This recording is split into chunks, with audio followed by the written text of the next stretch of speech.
স্মৃতি বা enough. Next অন্য কিছু থাকলে বলেন। না, আমার আসলে যখন আমি কোনো স্ট্যাটাস দেই, ওটা তখনকার মানে ওই টাইমটার উপরে আপনি খেয়াল করে বুঝবেন, ওই সময় কোনো ঘটনার উপর বেস করে আমি দেই।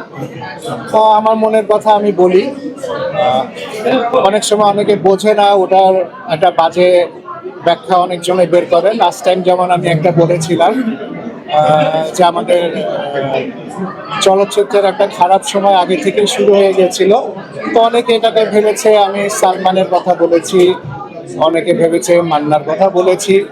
বেসিক্যালি আমার এটা অভ্যাস না, আর আমার এটা শিক্ষা না যে আমি আমাদের ফিল্মটা তো আমাদের ফ্যামিলি, যারা আমার আগে চলে গেছে, যারা এখনো আছে, সবাই আমরা ফ্যামিলি। আমরা আমরা কিন্তু কাউকে কখনো ছোট করার শিক্ষা আমাদের নাই, সব কখনো করিও নাই। মানুষের বোঝার ভুল। অনেকে ভেবেছে আমি সালমানকে বলেছি, অনেকে ভেবেছে আমি মান্নাকে বলেছি। বাট আপনি যদি ভালো করে এটা আবার দেখেন, আমি কিন্তু কাউকে মিন করে বলিনি, আমি কিন্তু সময়টাকে মিন করেছি, কাউকে কোনো পার্সনকে মিন করি। ভাইয়া, এই যে সালমান শাহ চলমান একটা ইস্যু নিয়ে অনেকভাবে কথা বলতেছে, মানে সবাই চাচ্ছে যে নতুন ভাবে একটা তদন্ত বা ঘটনাটা কি আসল, আদৌ কি ঘটছে। আপনি কি আসলে চান কিনা যে একটা আপনি চান কি না আগে বলেন। সমাধান? আমি তো চাই। তাহলে আমি যে চাই না এই ধারণাটা বা এরকম যুক্তিসঙ্গত কোনো কারণ আছে আপনার কাছে, এটা বাবা কোশ্চেনটা আমাকে উত্তর দেন। আপনি বললেন যে আপনি চান। আপনি যদি চান, আমার না চাওয়ার কোনো যুক্তিসঙ্গত কারণ আছে কিনা বলেন।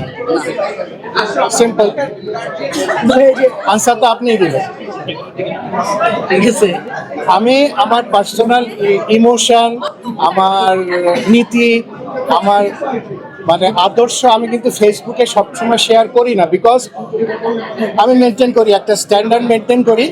অনেক সময় হয়তো পারিপার্শ্বিক অবস্থার জন্য আমরা স্ট্যান্ডার্ডটাকে নিচেও চাই, বাট তারপর একটা লেভেল মেনটেন করে ওর নিচে কখনো আমি চাই না।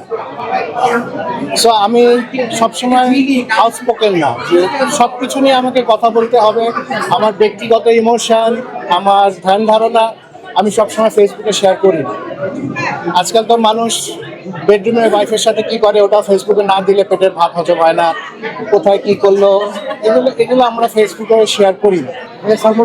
স্মৃতি বা এনাফ। নেক্সট অন্য কিছু থাকলে বলেন।